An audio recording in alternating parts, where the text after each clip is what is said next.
any martial art, jiu-jitsu, the cool thing about these sports is you have to go perform by yourself, but you're supported by a team. I've learned that I'm a natural airbender as a grappler. I thought it would be more water, and once I really think about how water forms to everything, I realized how much space I was giving people. Playful allows you to move more. More movement programs more information. More information makes better decisions. I don't need to pop Travis's head off. All I need is to be very precise. I need to make a connection here, make a connection here, and then I need to compress the head forward. I guarantee you, if you're a hobbyist and you don't want to win every round, what you're going to want to do is be playful. You want to grind my gears?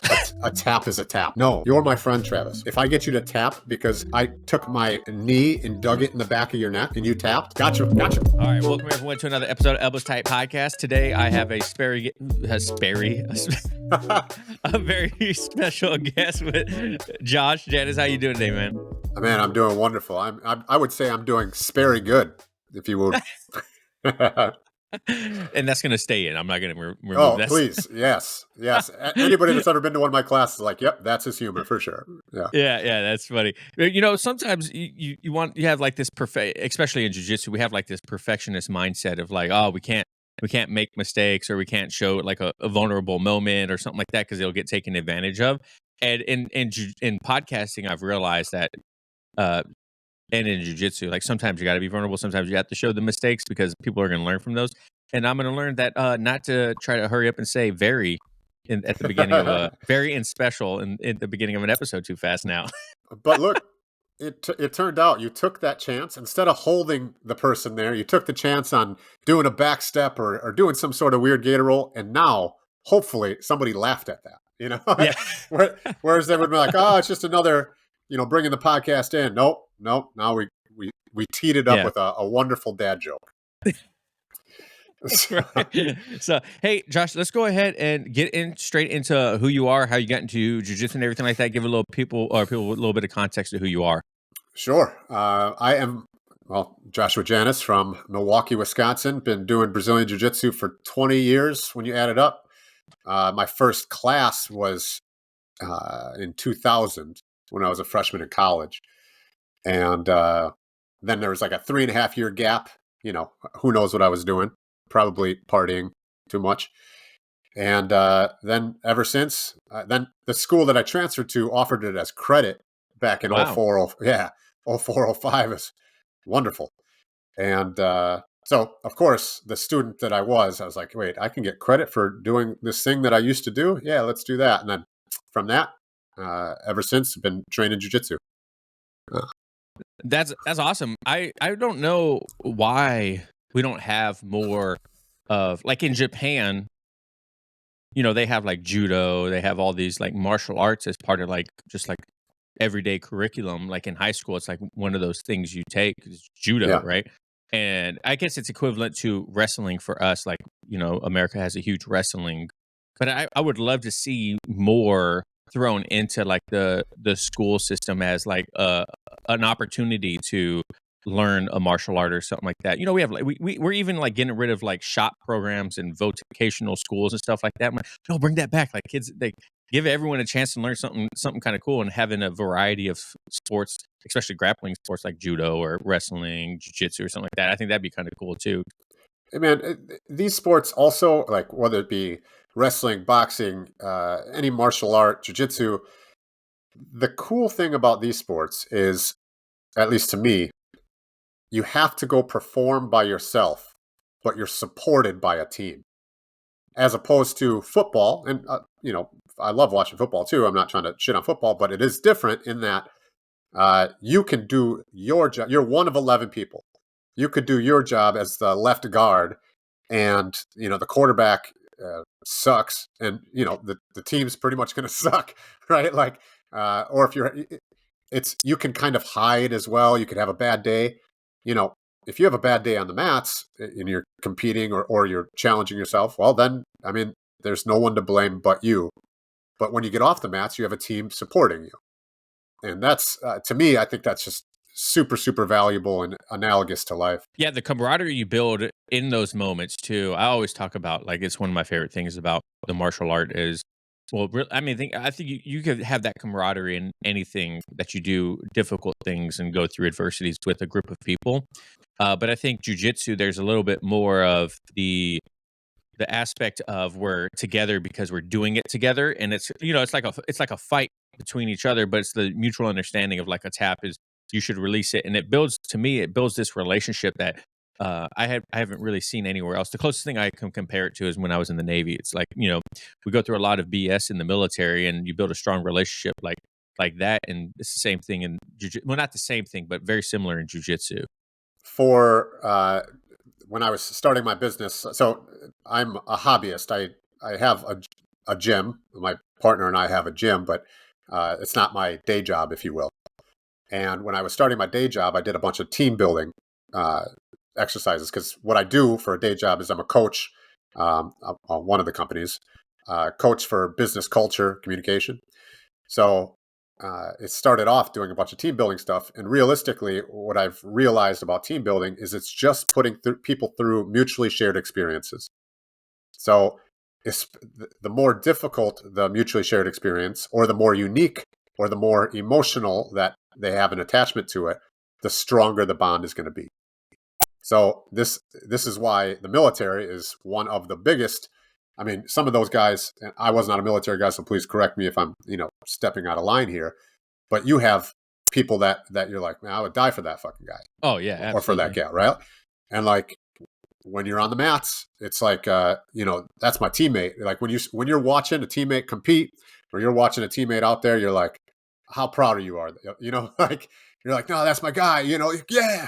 Or you watch a Yeah. guy fight, So it's just these mutually shared experiences that we have said are difficult, which I would say are right. It's difficult to spend multiple times a week on a mat. It's difficult to spend, 5 minutes under, a 230-pound guy's, side control while he's dripping sweat in your eyeball. Yeah. I mean, those are difficult things. And so because of those difficult things, we share those mutually shared experiences together.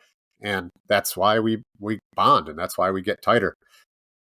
What do you think the relationship between like school atmosphere and those relationships built on the mat?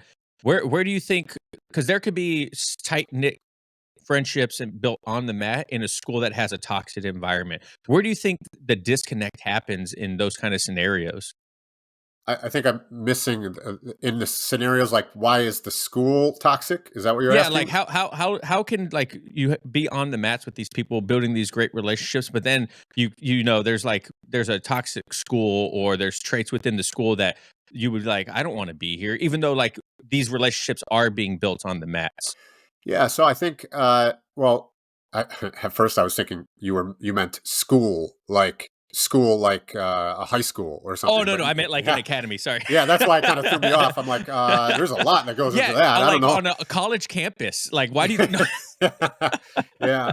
So ultimately, in my opinion, the culture of the gym is absolutely the most important thing.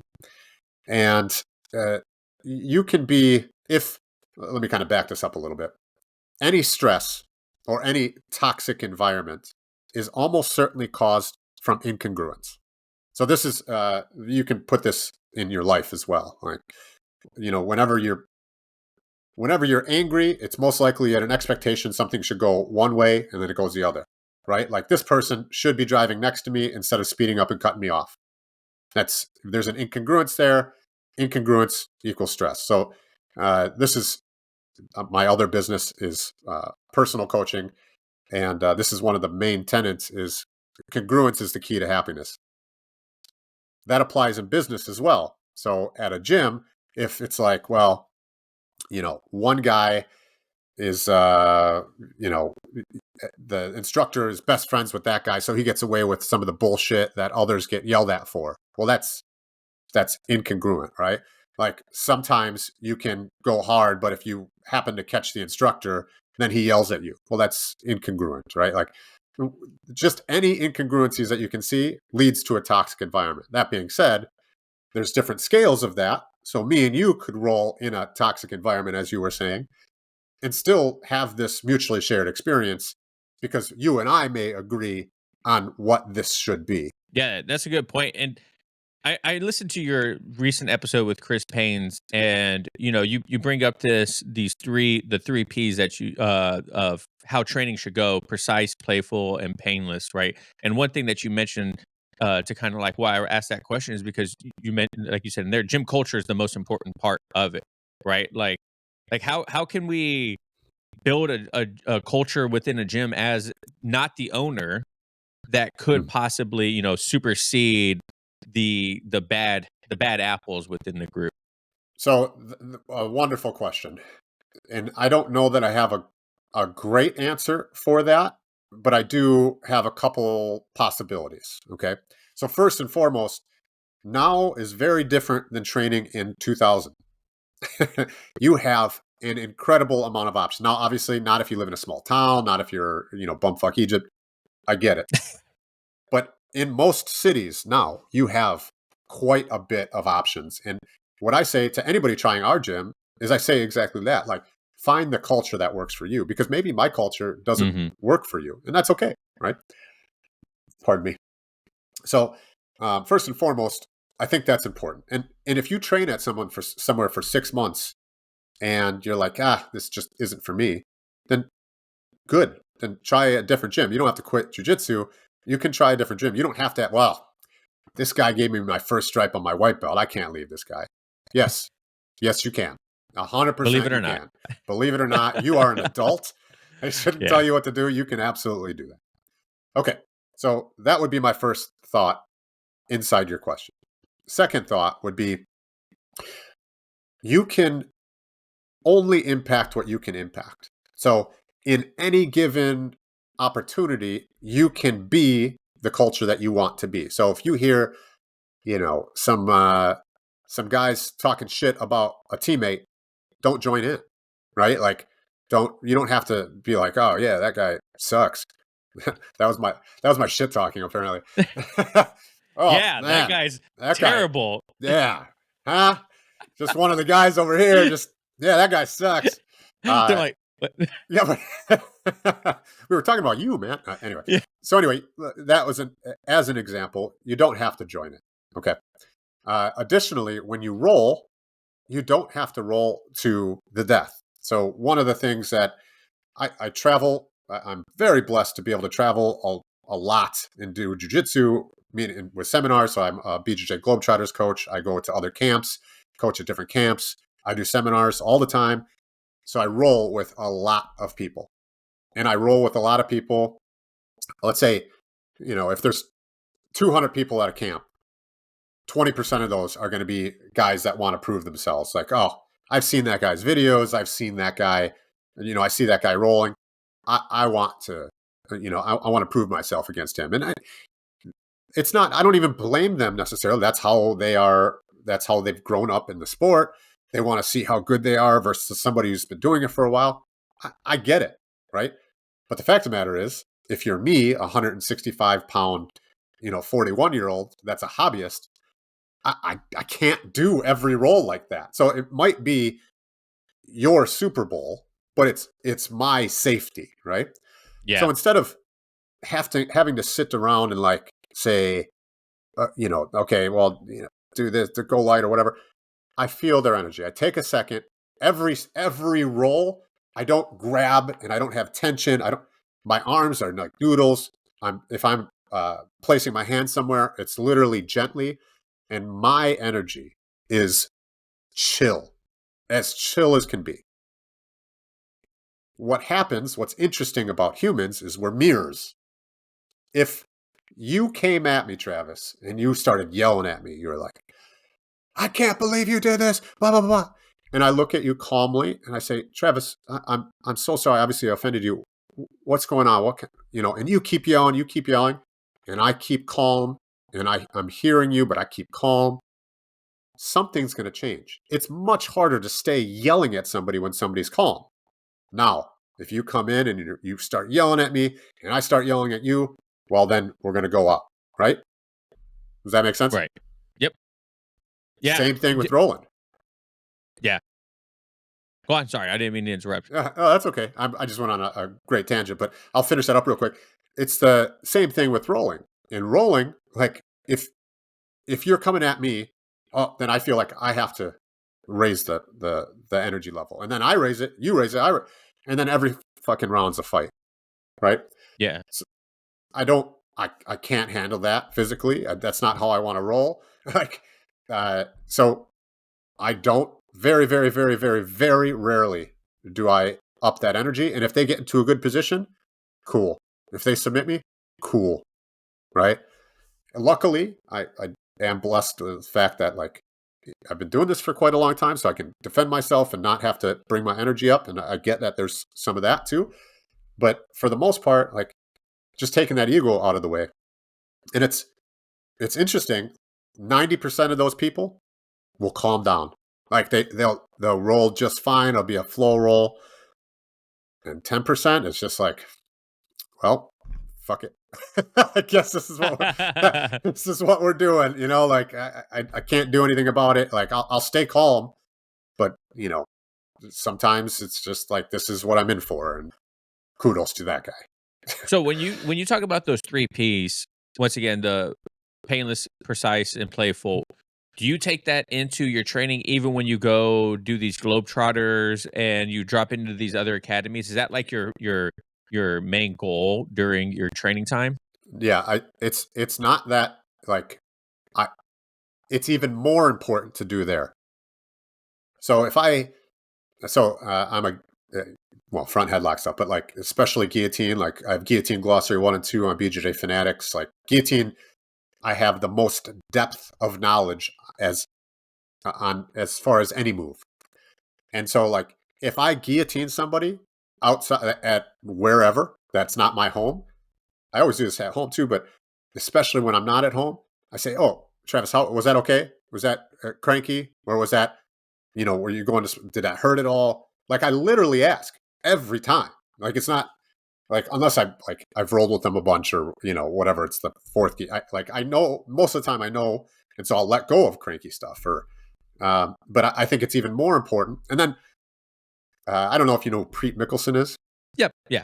Okay, so Preet is a friend of mine. Love Preet, very Estonian.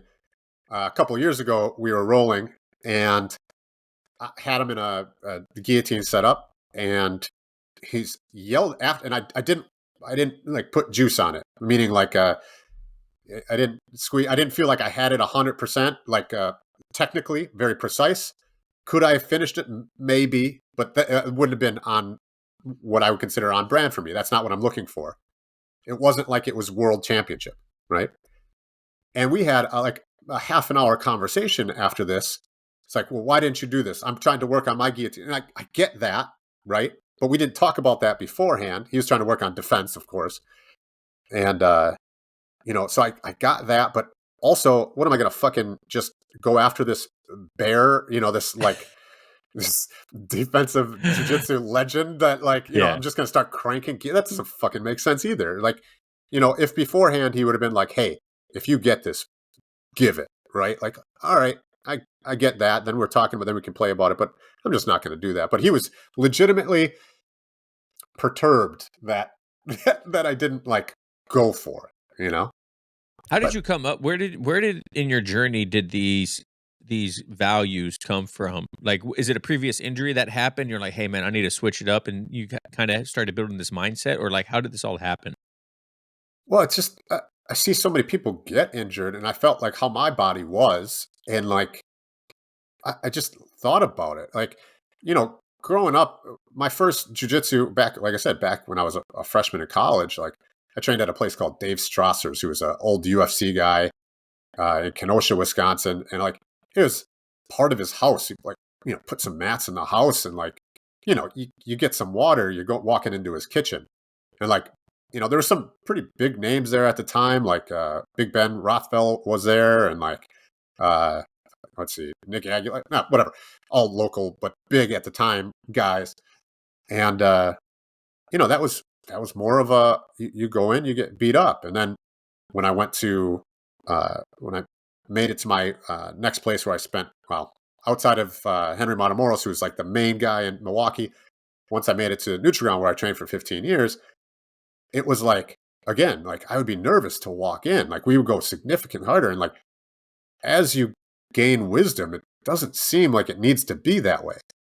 Like it just like why are we trying to win every round when we all have to go to work tomorrow? And there, please understand, there's a difference between, hey, I need to get some training rounds in that are really hard because I have a competition coming up. I get it, or I have a fight coming up.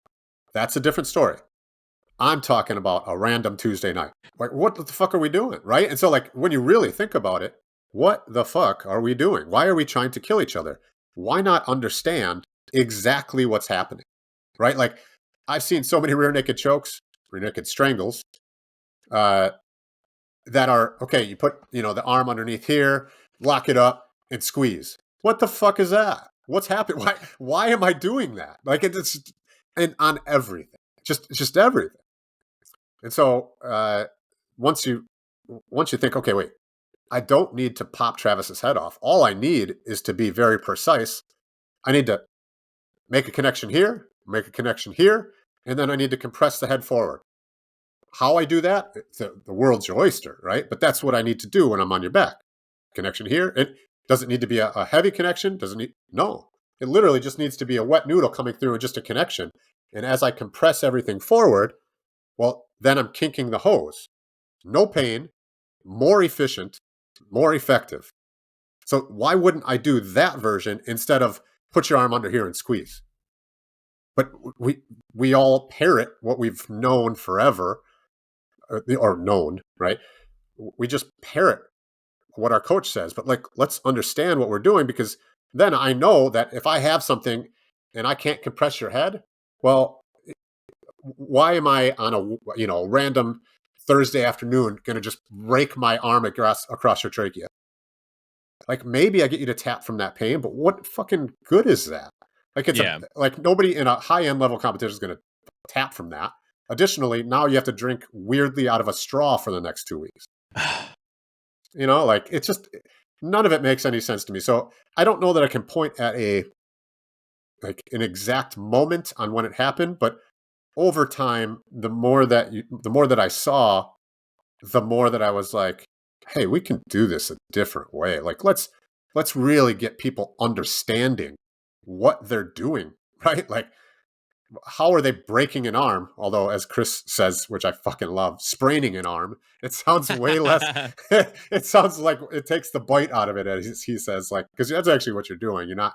I mean, the arm can break, and there are instances where but realistically, we're trying to viciously sprain an arm. So let's learn how to do that. It's going to make us better when we're precise, and it's not going to be as hard on our bodies. So we can train more, which means that we're going to get better at jiu-jitsu. It's a win all over. Do you think that something like this should be preached more to like day one practitioners? Like, because I mean, I grew up in an academy where it was always like you don't have to kill each other. You know what I mean? And like there were still rounds that people rolled hard, people still got hurt and whatnot because we're not baking cakes. It is a martial 100%. art. Yep. You know what I mean? But do you think this is something that how would we throw this into curriculum for new practitioners? You know what I mean? Like how can this be applied to like a beginner's class? Every day. I mean, it's not to me, it goes back to that culture that we were talking about earlier. Every day, apply it. Meaning, when whatever I'm teaching, right? Like I take, okay, well, this is the precise nature of what we want to do. This is what we want to do. This is a way of doing it. But realistically, I want to, like on every submission, almost every submission, I want to connect with my legs. I want to attach my legs, attach my arms, break with my hips. Okay. So like, how are you doing that? If you can attach, let's just say a normal traditional arm bar, right? Like just like day one, not even from guard, just you're laying there dead and your arms are like this, and I'm getting in there for, an arm bar. Most people, like, they know where to put their legs, but what are they doing with them? What activity are they doing with them? They don't know why they're doing it, right? Like, and then like, okay, thumb to the ceiling or thumb away from our chest or however you want to say it, right? But why, right? Like, could that be like, and maybe you kind of get it. Okay, well, that's where the elbow. Yes, But then where's the fulcrum? Where should our hips be? How are we applying that pressure? Right? Well, what if you understand that you can control with your legs, control with your arms, then break with your hips? When you have that much control, I don't even, I know that I have you. I don't need to go rah, and then something happens. You know? Yeah. So when it comes to Playful, how can we find the balance of wanting to do hard rounds, wanting to get training in that, we can both grow from and really push ourselves while still keeping it playful? You know Mhm. what I mean? Yeah. So, again, I think communication. Travis, you got a competition coming up, and you're like, "Hey, Josh, I want to go today." Yeah, cool. Let's go. We know that that role is going to involve less movement, most likely less information, because more movement equals more information. More information makes better decisions. So I know that, oh, you pass my guard, Travis. We're thinking points and we're thinking competition. I can expect that you are going to try to hold me down, or like really control that process. Whereas if we were being playful, perhaps you hold that for 3 seconds and then you go for an armbar right away, or whatever your game is, right? Maybe that's what you would do, but in a competition setting, you wouldn't feel comfortable doing that. So instead, you're going to hold. So some communication between us makes sense, because sometimes you are going to want to go hard. But I guarantee you, if you're a hobbyist, what you're going to want to do, assuming that you want to stay healthy and assuming that you want more information in your jiu-jitsu and you don't want to win every round, what you're going to want to do is be playful so you have more movement. And if you have more movement, that's more information. And I wish somebody would argue with me that more information doesn't mean better decision making.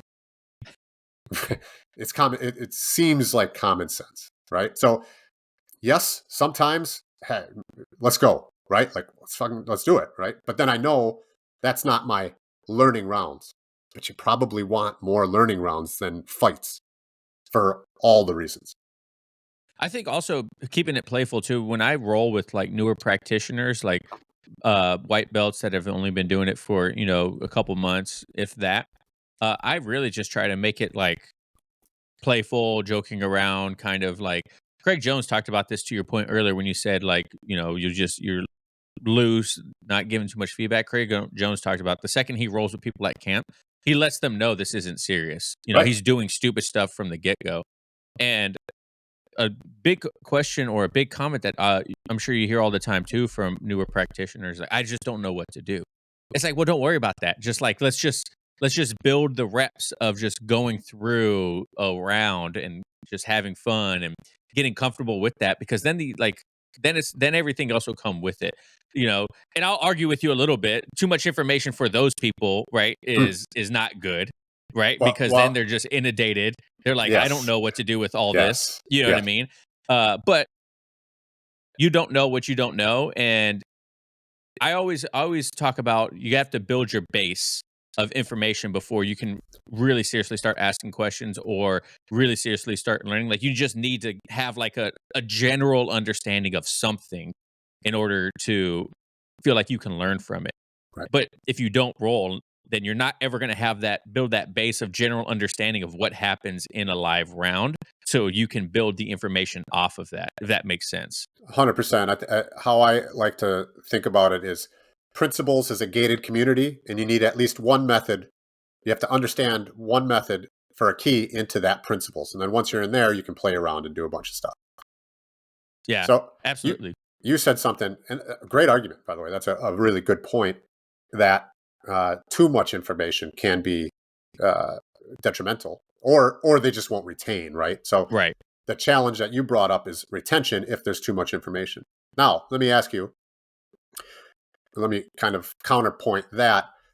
The type of information and the type of learning that we're talking about, if you're talking about I'm going to use the logical mind and emotional mind because I use this in my personal coaching all the time. So emotional mind will just associate with body if that works for you. Uh, yep, logical mind, brain, like how we're thinking Yeah. about things, right? So if we're looking at things from a logical perspective, think about when you're rolling and you're like, oh, what should I do next? Well, whatever that answer was at that time, it's probably gone. Right? Yeah. Like, Yeah.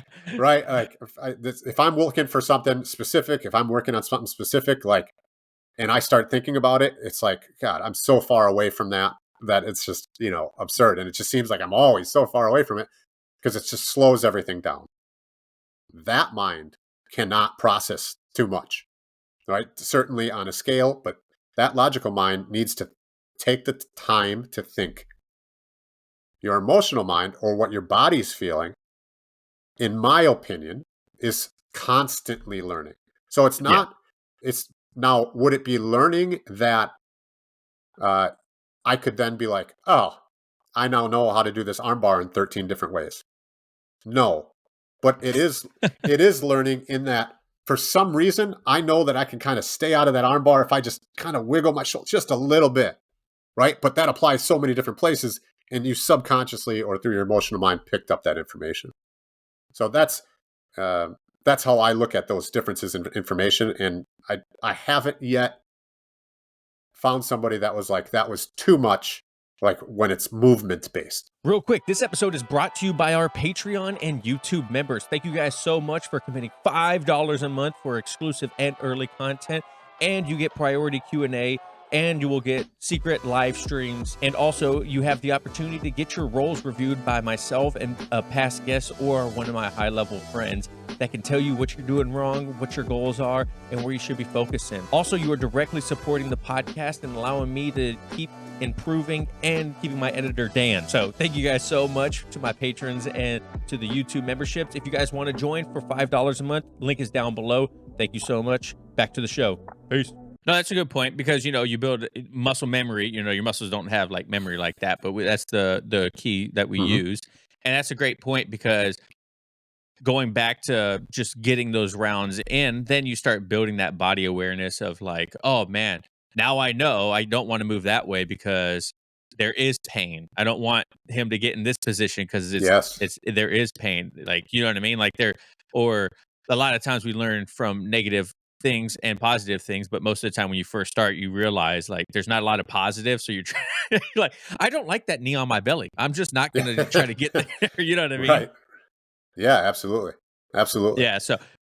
So when we are training on the mats and we are feeling pain in these positions or these submissions or whatever it is, how can we take that as a learning opportunity to know how to correct it with the information we have, if that makes sense, right? So if we're like we are having our arm fully extended and we're like, holy shit, that kind of hurts. How can we use that information to learn next time I don't want to get there? Hmm. So I wonder, I don't know that I have a great answer for this question because it seems like it would depend on so many different variables, like depending on what it is. But Yeah. ultimately, I think the pain, like if you feel the onus is probably on the offensive person to make you feel safe and understand that the culture of the gym is safe, that you can then, extend your arm, feel what it is. Uh-oh, tap, tap, tap, right? If the other person doesn't know what the F they're doing, they have no attachment on legs, hand, and they just rip a hip into your arm, as an example, you're never going to find what that is, right? And like, so I think a lot of it is the onus of I like the idea of finding the edge for your body, but you have to do it in a way that you have to do it in a culture that you know that you're going to be okay. When I apply submissions, it doesn't matter. Like commonly, leg lockers will kind of get you in a hook, and they give you that look like I have you, man. Like, how far do you want to push this? Right? I basically do that with every submission, right? Like, okay, you can do that with an armbar. You can do that with Kimura. You can do that with name your submission, right? Like, and sometimes, like, if they really want to fight it and I think they're going to hurt themselves, I just let it go, right? Because I don't want them. And then I'll talk to them after and be like, hey, man, you understand that I had my hip directly on your knee. I controlled your hip, your knee, and your ankle. You understand that you were fucked here, right? And not like because, oh, I'm fucking great at leg locks, but because they need to know that, right? And so then I give them, hey, if you have space, let's just like an outside heel hook or something. If they have space from your opponent's hip and your knee, and you want to fight it, I mean, I don't, because I want to keep my knees healthy. But if there is space there, okay, I'm okay with you fighting it in here, right? But if they have a connection with their hips and your knee, tap. and Yeah. and look, like you could say now, if they're training, if they're at the highest levels, that may be a different story. That's not who we're talking about. We're talking about hobbyists. Yeah, completely agree. So the first thing that came up in my mind when you were saying that is how often should we be finishing submissions then? All the time. You could finish, but it's the way. What I'm sitting here preaching is it's the way that we do it. You should have again, attach with your legs, attach with your arms, break with your hips. But if you have that attachment with your legs and your arms, no matter what it is, a strangle, Kimura, leg lock, doesn't matter. Obviously, they're all very different, but like you still have that. If you have that, then you can sit there and give them that, like, and then if you want, you can let them play like really deep submission escape, especially if they're a competitor. But most of the time, they're like, yeah, I tap. So go for them all the time, but understand what you're going for. So my newest, I was going to do this on Fanatics, but I think I'm just going to release it on our Patreon, Gentle Art Lifestyle Patreon. And it is, half of it's up there already, but it's 27 of the most popular submissions with exactly understanding what you're doing and what you should be going for. And if you understand that, if you understand everything about that submission, or at least I shouldn't say everything, there's ways to make things better, but if you understand a good amount of the control from that position, and you can control that person from the submission, go for them every 5 seconds. I mean, that's probably a little extreme. Let the guy play, but like cool. I have no problem with submissions. I have a problem with ego and people saying, "Oh, I haven't got this guy in a year. I'm so close." Don't do that. What do you think it's about submitting people that makes us so excited and like we just like to your point, I haven't submitted my friend in so long. I'm right here right now. I just want to try to crank it as fast as possible so that way I can get it and get this victory, or you know what I mean? Like I know we're supposed to leave our ego at the door. We always talk about don't bring your ego. But at some point I do think you do need some ego on the mat, because otherwise you're just going to be like a timid dog, like doesn't want to look at anyone, doesn't want to go for anything. Right? You do need some ego to know that you can accomplish these things, or is that confidence, or like what's your idea on that? Ooh, well, that's an interesting thought. So I don't think anything is inherently bad, and things like confidence and ego are traditionally good until they're not, which is a weird statement if you really think about it. So one of the best ways that I've seen it stated was this is talking about confidence, and it was years ago in one of my coaching classes. They called it the confidence cliff. So you need confidence in yourself to get something done. Excuse me. Pardon me. You need confidence to get something done, right? Like if you are a timid dog, you're going to stay down and you're not going to get anything done. So you need that confidence.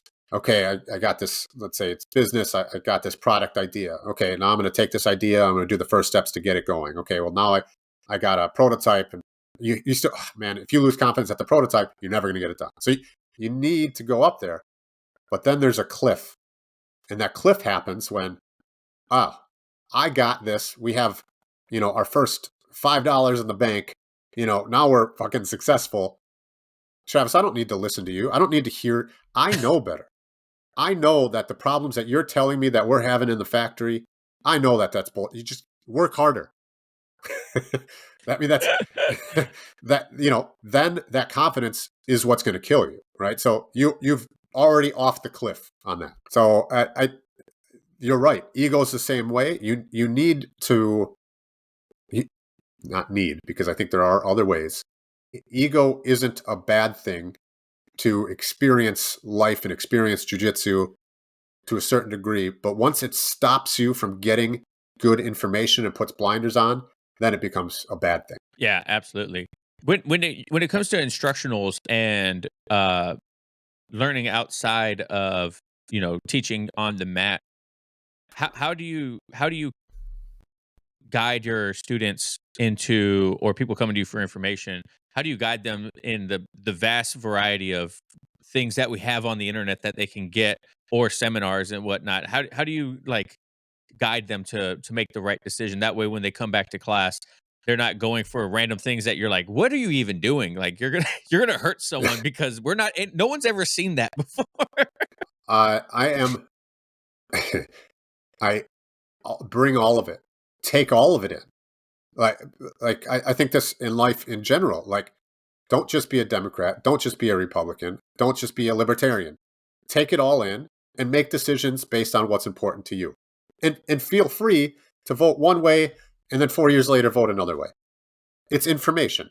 You know, if you saw something, if you're a second day white belt and you saw a rolling back take into a flying heel hook, that's obviously that's beyond my pay grade.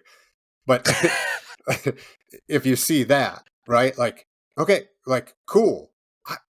If that excites you, let's play with it, but let's understand it. Don't just fly into that heel hook, right? And again, that comes back to culture. But I'm all for. I mean, we have a creativity in jiu-jitsu class on our schedule every Wednesday, and we'll do weird shit.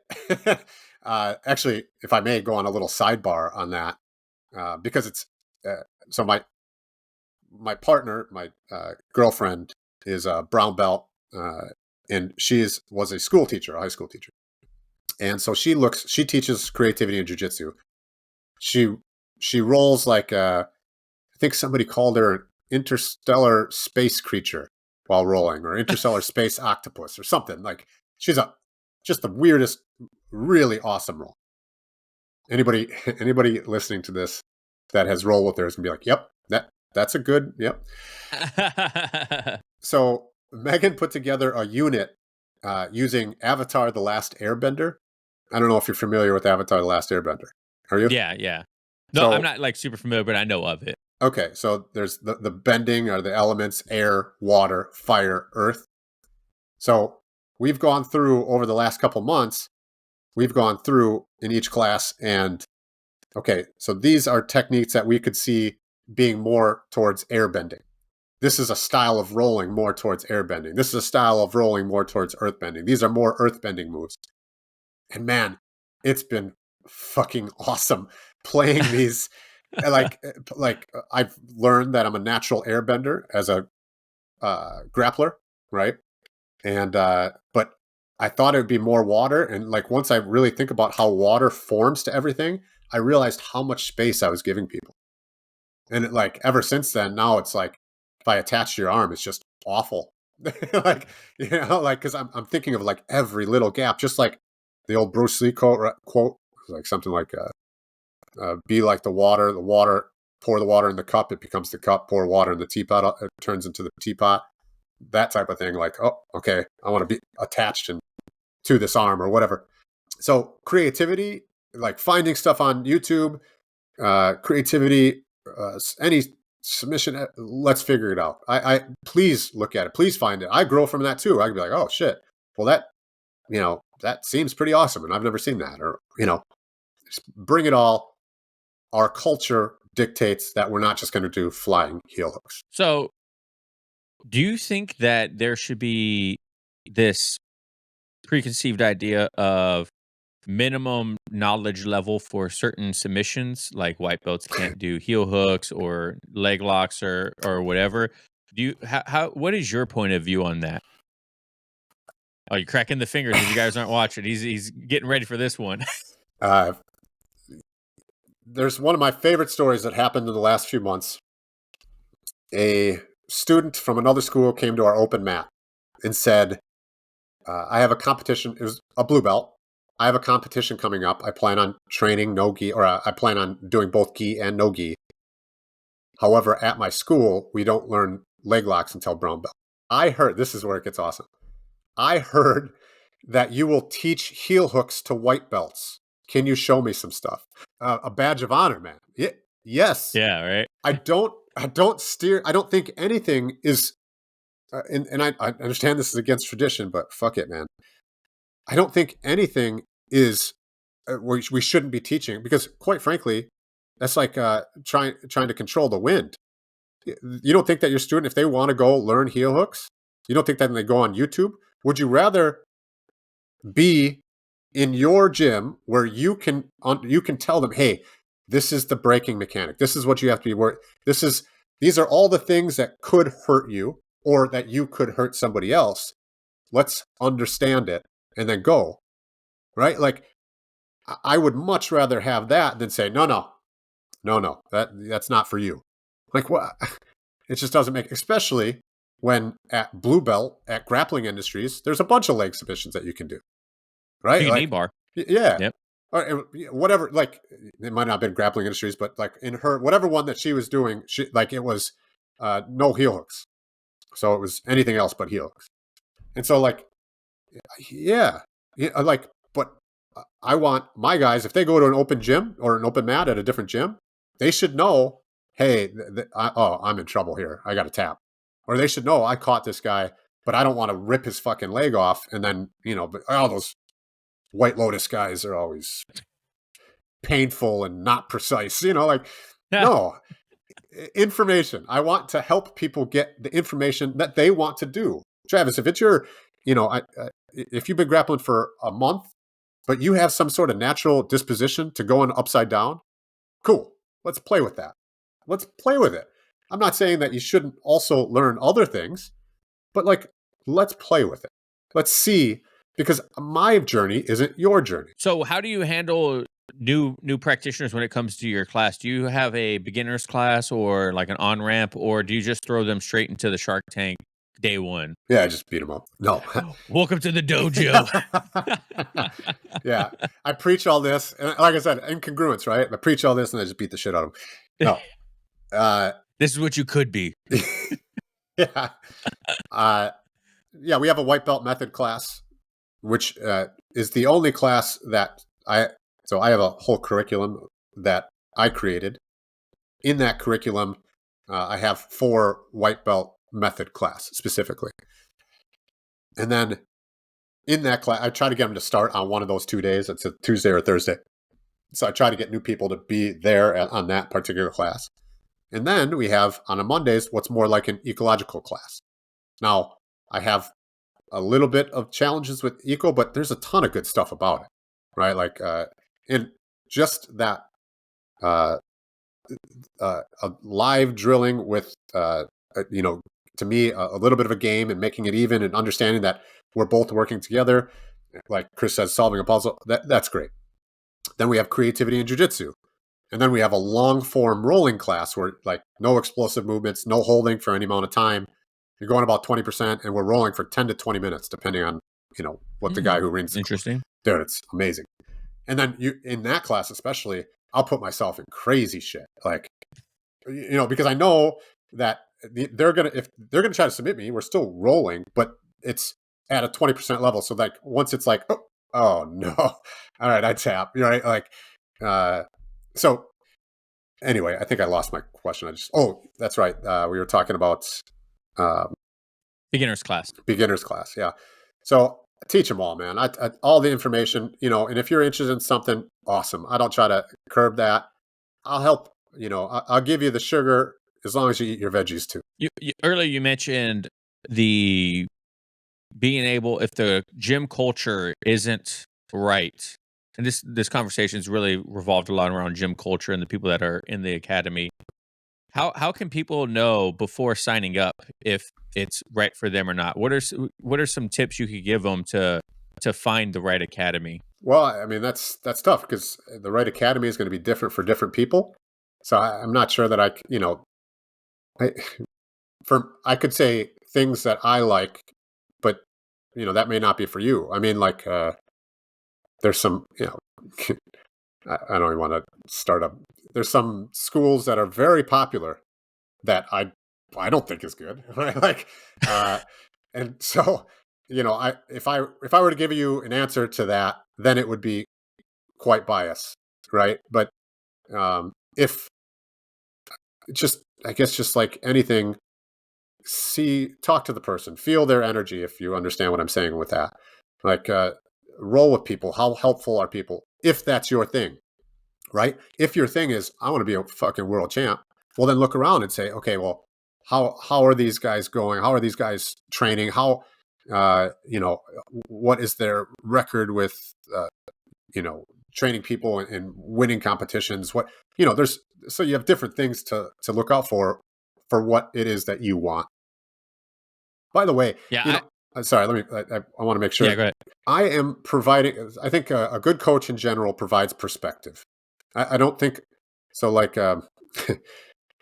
when, like, one of my businesses is, I say personal coaching, but life coaching. Whenever I heard life coaching, I'm like, what the fuck? Why would anybody like think that they know that, like, they're that much better than me that they're going to coach me? That's not what it's about at all. It's about having somebody to provide perspective, because all the judgments that I've made put blinders on, and I'm missing information.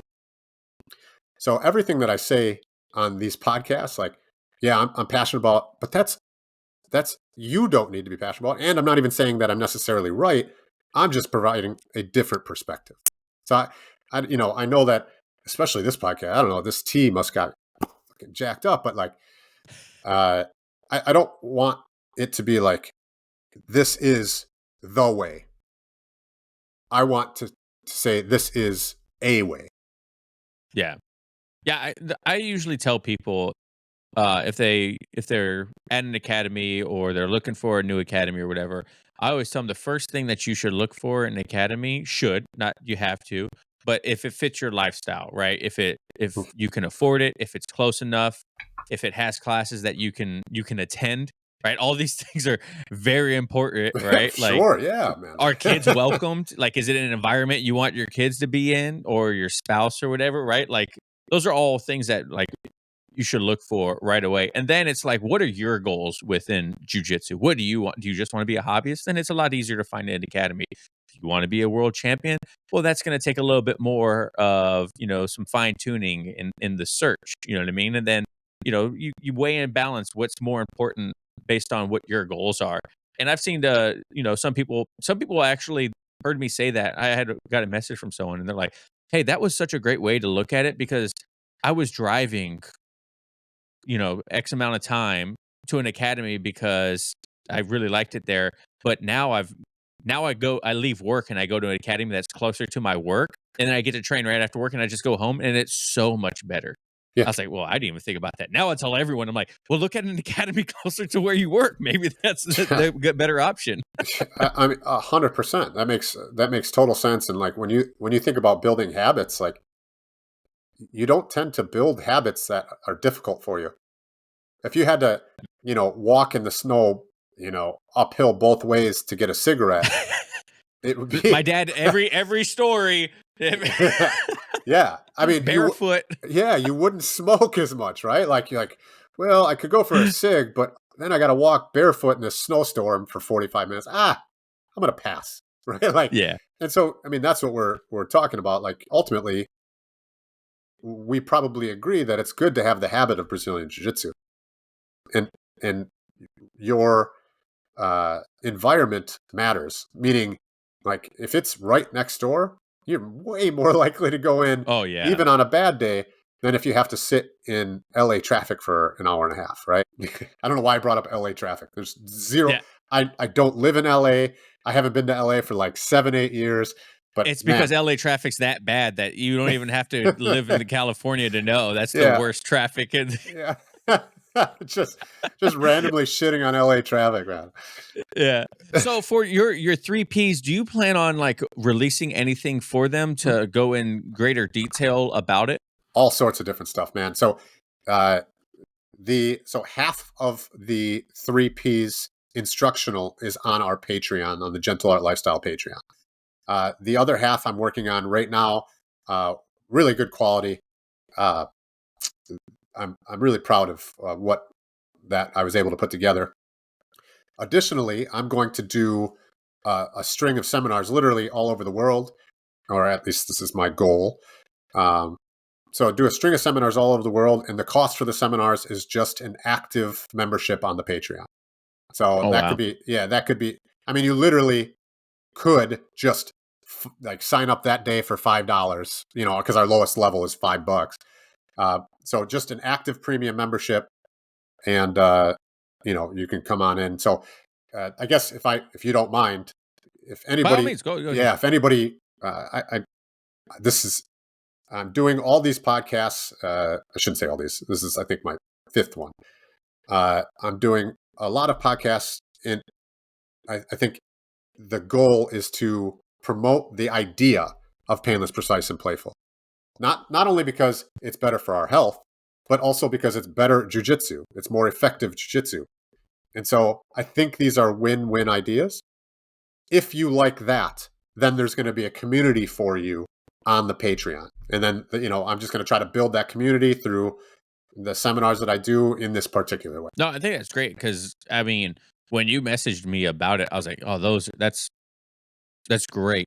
The way to think about it, because a lot of times, we don't think about those things in our journey. We think more about training as hard as possible, making it on mat as much as possible, getting as many rounds in as possible, and then the safety aspect or the other things to keep us on the mats longer kind of get pushed to the wayside for these short-term goals or these short-term blinders that we have on, right? And for everyone that's listening to this, most like I mentioned before we record is a hobbyist. And so hopefully these 3 Ps really open people's eyes up to like, oh, wait a second.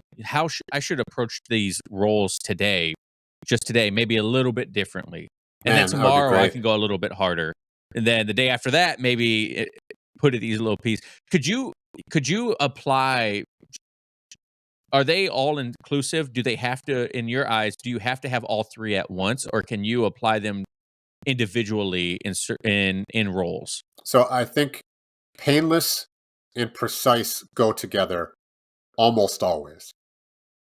Playful can be the outside kind of contender in there. The If I take a second and talk about playful for a little bit, it's going to be that me saying again, playful allows you to move more. More movement programs more information. More information makes better decisions. So that's like part of your movement. That's just a concept. The painless and precise is more effective. Precise is more efficient, and precise keeps people safe. And painless means that we're not going to a tap. You want to grind my gears? A tap is a tap. No, you're my friend, Travis. Why the fuck, if I get you to tap because I took my knee and dug it in the back of your neck and you tapped, like, gotcha, gotcha, bitch, right? Like, what the fuck? No, that's not what we're doing here. Because if needed, you could eat that. I mean, it's going to hurt, but you could. You could eat that, and then you're going to have an angry dog on you, right? It just doesn't make any sense. So, uh, painless, you can apply things painlessly. Remember that health is going to be number one. Also, if you're constantly training hard, you can train hard different ways, by the way. But let's say traditional tough guy hard. If you're training hard all the time, you're probably injured more. And if you're injured more, do you think that you're going to take in as much information? If you're off the mats 3 months out of 12 on average, right? Just all the little dings and bumps. Like, do you think that you're taking in as much information as the person who is going 80% instead of 100 and is on the mats 11 and a half out of 12 months? Right? Like, common sense. Like, so to me, it's just a win-win. There's just no, even if you're trying to be a world champion, train playfully more often. So when it comes to the painless aspect, though, I was just thinking about this in my head, like where do like spinal locks or twisters, neck cranks, rear naked strangles, but across the jaw. Like all these are like legitimate things within the context of jiu-jitsu. Where do you see those fall in under these 3 Ps? Like, should Sa- they just be avoided or? Same thing as everything. You have to know how to apply it. If you're just, oh, there's a fucking twister here, baby. Let's go. Right? Like, it's just, don't do that. Right? Like, Yeah. but you can sit in a twister and give them that same eye look that you gave on the heel hook, that you gave on the arm bar. Be like, hey, we're here. Right? Like, Yeah. and when I say painless, obviously, like you said, we're not baking cakes or whatever analogy that you used earlier, right? Yeah. But there's a difference between the pain of a twister that you have control. You've attached with your legs, attached with the arms. You're going to start breaking with the hips. You have control. There's going to be an applied slow pain that you're giving them an opportunity to tap from. I get that, right? What I'm saying with painless is let's not just rip things. Let's not do things that Gotcha. purposely hurt. Our intent matters. But if it's on the competition grounds, crank that. No.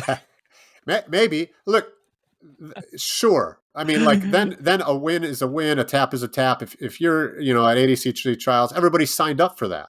That's not what everybody. And you see some crazy stuff there too, dude. These fucking guys that are it's wild. Like a guy like me is going up against Andrew Tackett. Not me, Regener, but like I'm gonna fucking lose that 100%. Like I'm not holding like. He's got a locked-in heel hook. I'm fucking tapping, man. I'm not going to see. Yeah. I'm sure that he can rip apart my knee. I'm 100% sure. I don't need to find that out. Like whatever it costs to do that, to do the tournament. Like even if you win, like you're not winning anything. It doesn't.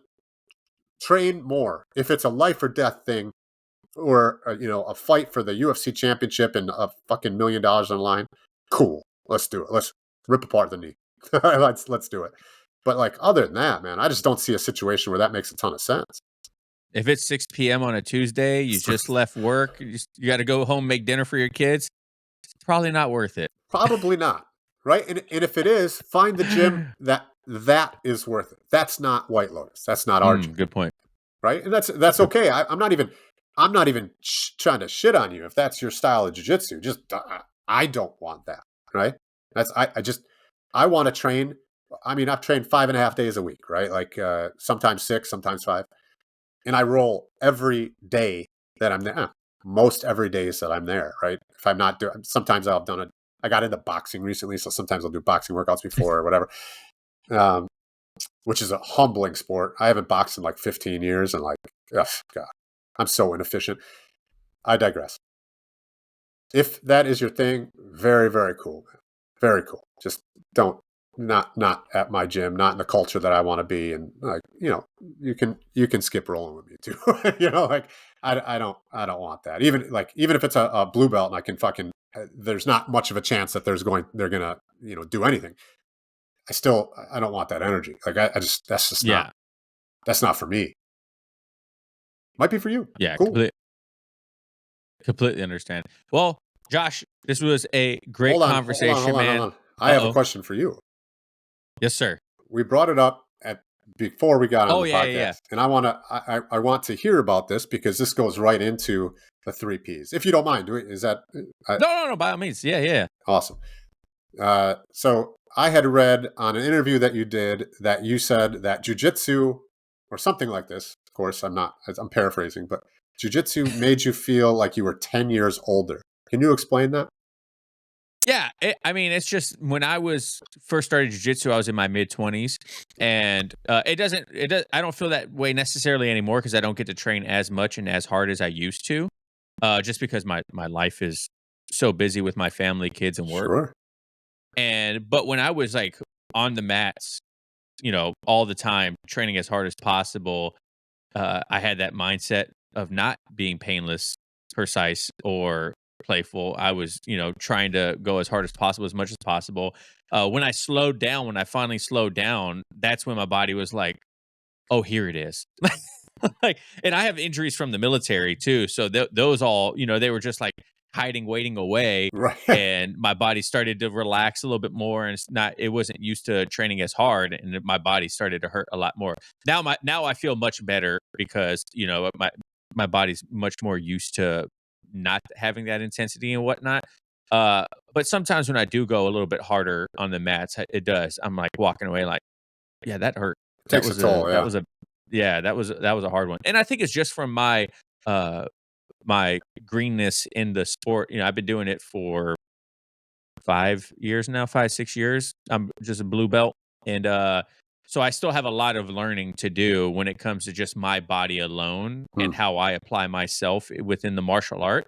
But it's getting better. It's getting better. I'm sure by the time I'm, a seasoned purple belt, hopefully one day a black belt, I'll have those abilities to not have that happen. But until then, if I have 2 weeks of solid training, my body's like, you suck, dude. So here's my two questions that I have for you. First, how do you know what your body is going to feel like? How old are you? 34, you said? Yeah, 34. How do you know what your body feels like when you're 44? I mean, I can only imagine. Dude, Like, let me tell you as a personal anecdote. I'm 41. I feel better than when I was 31 because of how I'm rolling. oh, really? So, and I train You're more. giving me And faith. yeah, that's the hope, right? Like, so uh, that's number one, right? You don't know what you're going to be like at that age. Number two is as a narrative, we kind of chatted about this. As a narrative, believing something is going to, that, that may be what comes true. So you want to be careful, like, oh, I just get sore way more often. I often think of a story when I tried out for basketball when I was a sophomore in high school. I went so hard the first day of practice. Like I played a lot of like pickup ball, but I never ran. I never ran sprints, and I just went balls out. The second day, I was the sorest I've ever. I couldn't even run. I couldn't do anything, and that was when I was 15 years old or whatever. Right? Like Yeah, yeah. it's not necessarily because of your age. You tend to believe these. Not you. We tend to believe these narratives Generalization. because Yeah. everybody's like, oh, when you get older, well, when I turned 30, when I turned 35, when I turned 40, man, that's great for them. But what do you believe, right? And if you choose, like, I'm really not that sore. Like, I guess like, no, I'm good. Life is so much easier and so much better. So I just wanted to put that out there. And I know it's picking on you a little bit, but I happened to read it and I thought it fit in with what we were talking about. No, it's great. You brought a good point. I don't know what I'm going to feel like when I'm 44. I might feel much better than I do now because I'm just like I alluded to, like I'm just more experienced within the martial art and I've been doing it longer and whatnot. So I hope that's the case.